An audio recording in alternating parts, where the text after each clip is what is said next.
Hey, what's up guys, Austin here, and today I wanted to take a step back and revisit one of the most important Android smartphones, the Samsung Galaxy Nexus. At the time of its release over 2 years ago, it was without a doubt the best Android phone available, and to some just the best smartphone available, period. But either way, it seemed like Samsung had finally figured it out and brought a device that streamlined the Android experience. Now, the phone itself, at least by today's standards, is pretty basic, but again, at the time of its release, it was considered to be the most cutting-edge smartphone on the market. It features a 720p high-def screen, a dual-core processor, and was the first phone to ship with Android 4.0, probably its best feature, but I'll get to that later.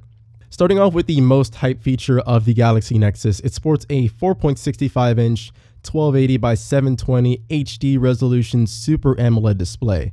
Now, a funny thing to keep in mind is that this was considered to be huge on a smartphone back then, which is weird considering I feel pretty comfortable holding a Galaxy Note 3 which packs a 5.7-inch screen.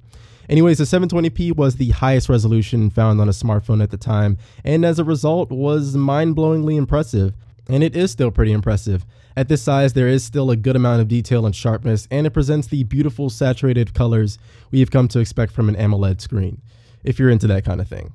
Moving on to the build of the Nexus, this is probably the only place where people had any real complaints, but to be honest, there aren't really many. So starting off with the screen again, it's covered by an ever so slightly curved glass surface, obviously not as curved as something like the G Flex, but still curved nonetheless. Also, as you'll notice, there are no physical buttons on the screen. This was the first Android device to feature on-screen virtual buttons rather than traditional hardware buttons found on all previous phones. Anyways, nothing but good stuff here. Moving on, as you can see, the Galaxy Nexus was not the slimmest, especially due to the bottom lip of the phone, but it's not a thick device by any means. Actually, here I have the LTE version for Verizon, which is about a ½ millimeter thicker than its GSM counterpart. Overall, the design is really clean and the build is equally as solid. On the back, there is that snap plate battery cover, which I know some people weren't a fan of, but if you think about it, this phone is over 2 years old and it still looks just fine, so I really wouldn't say this is much of a problem. Plus, I really like the textured feeling. Taking it off, we can see the 1750 milliamp hour battery, which was decent at the time. It held up pretty well for the average user, but unfortunately you weren't as lucky if you picked up the Verizon LTE version. Another drawback of the phone was its lack of a micro SD card slot.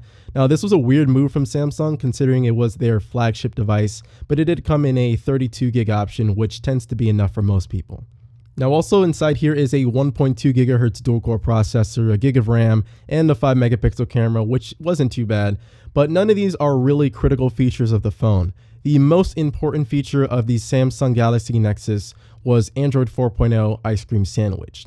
This was the first major revision for Android smartphones since Android 2.3, unless you had the chance to use Android 3.0 or Honeycomb, which was only available for tablets. It was a pretty big step up. This was the update that made Android so much more accessible, beautiful, and easy to use. Some of these features included updates to the notification bar, enhanced multitasking, and overall just a really refreshed UI and a modern feel. Oh, and as a bonus, it ran really smooth on the Nexus, something Android wasn't so known for. Opening menus, launching apps, everything was just seamless, and it all contributed to something that we today love most about Android, the experience. A lot of people really liked Android at the time, but now they could actually love it. There was a buttery smooth flagship device, the OS finally looked polished, and the Google Play Store, or the Android Market as it was called then, was finally breaking ground with its library of apps. Actually, Android 4.0 was the last major update to the Android platform, and this was over 2 years ago. This is where we started to see more incremental point updates, especially with Google Now making Android features more available to more phones. All of this made the Galaxy Nexus to be one of the best Android phones created. And it's still a pretty good phone. Performance is still smooth, and as a Nexus device, it's been updated all the way up to the latest version of Jelly Bean. It's actually one of the best replacement phones you can get right now, so if you lose your phone, it's actually really easy to find one of these under $100 on eBay.